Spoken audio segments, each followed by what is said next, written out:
اس کے بارے میں کہتے ہیں کہ وہ بال سے زیادہ باریک ہوگا اور تلوار کی دھار سے زیادہ تیز ہوگا، پل صراط۔ خیر یہ تو میرے علم میں نہیں ہے کہ کہاں سے یہ چیزیں لی گئی ہیں، لیکن ہمارے عام گفتگو میں آتا ہے۔ لیکن نقشہ ایک ہے، ایسا محسوس ہوتا ہے کہ قیامت کے دن پہلی تقسیم تو لگ جائے گی۔ جیسے آپ دیکھتے ہیں سٹون کرشرز جو ہوتے ہیں، پھر جب وہ ٹوٹے ہوئے آ رہے ہوتے ہیں تو اس میں پھر چھلنیاں لگی ہوتی ہیں۔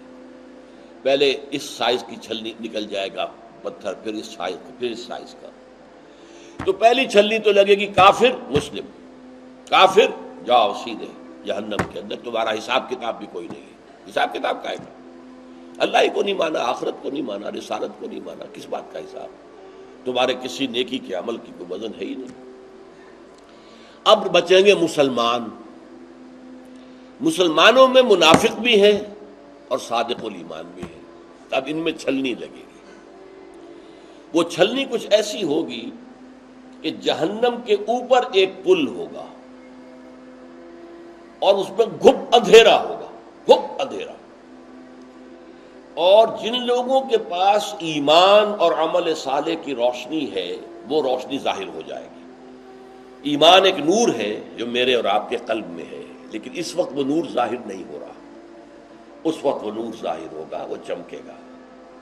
اور اعمال صالحہ جو ہے وہ ہم اپنے داہنے ہاتھ سے کماتے ہیں، تو داہنی طرف اعمال صالحہ کا نور ہوگا۔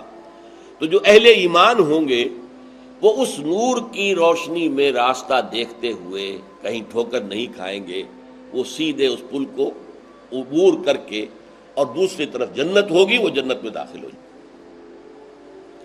اور جو ہوں گے منافق، ان کے پاس نہ نور ایمان ہے نہ نور اعمال صالحہ ہے، تو وہ ٹھوکریں کھائیں گے اور نیچے جہنم میں گر جائیں گے۔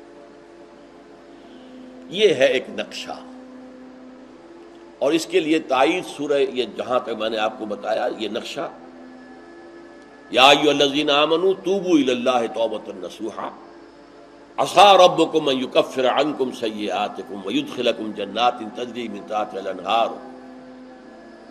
یوم لا یخزی اللہ النبی والذین آمنوا معہ نورہم یسعی بین ایدیہم وبایمانہم۔ ان کا نور دوڑتا ہوا ہوگا ان کے سامنے اور ان کے دائیں طرف۔ آپ کے اندر اگر نور ایمان ہے، وہ نور ایمان قیامت کے دن ظاہر ہو جائے گا۔ اگر نور اعمال صالحہ ہے وہ آپ کے داہنی طرف آئے گا اور آپ اس کے روشنی میں راستہ دیکھتے ہوئے چلتے جائیں گے اور اس پل پر سے گزر جائیں گے۔ اب اس میں حضور نے فرمایا، اور سورہ تغابن کی آیت میں بھی واضح ہوا، کسی کو نور ہلکا ملے گا، کسی کو زیادہ۔ جن کا ایمان ابو بکر جیسا ایمان تھا ان کا نور کتنا ہوگا ہم تصور نہیں کر سکتے۔ ایک عام صحابی کا ایمان کتنا ہوگا ہم اس کا بھی تصور نہیں کر سکتے۔ ہمیں اگر کوئی تھوڑا بہت ایمان ملا ہے تو ہمیں تو تھوڑی سی ٹارچ جتنی روشنی بھی مل جائے تو بہت غنیمت ہے، یہ سمجھ لیجیے۔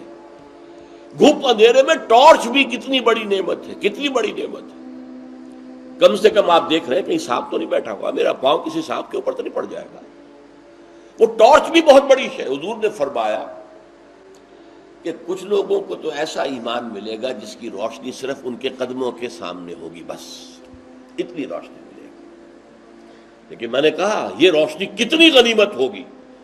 قدموں کے آگے روشنی ہو تو تباہی سے بچ جائیں گے، ٹھوکر نہیں کھائیں گے، کہیں کوئی سانپ کوئی اور اس چیز کوئی موذی شے جو ہے اس سے بچ کر جائیں گے۔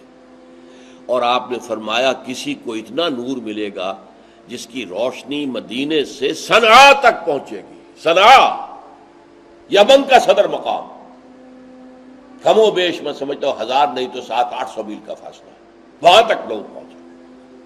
ابو بکر کا نور کتنا ہوگا، محمد کا نور کتنا ہوگا صلی اللہ علیہ وسلم، کوئی تصور ہم کر سکتے ہیں؟ لیکن بہرحال جیسا کہ میں نے عرض کیا، جس کو وہ ٹارچ بھی مل گئی، اپنے قدموں کے آگے ہوتی ہے نا ٹارچ کو، جب آپ لے کر چلتے ہیں کسی اندھیرے میں تو اپنے قدموں کے سامنے مارتے ہیں، تو وہ بھی بہت بڑی نعمت ہوگی۔ اللہم ربنا اجعلنا منہم، اللہ تعالی ہمیں وہ نور ایمان اور نور اعمال صالحہ عطا فرمائے۔ دین کی بات پھیلانا صدقہ جاریہ ہے، ثواب کی نیت سے ویڈیو کو شیئر ضرور کیجیے۔ جزاک اللہ۔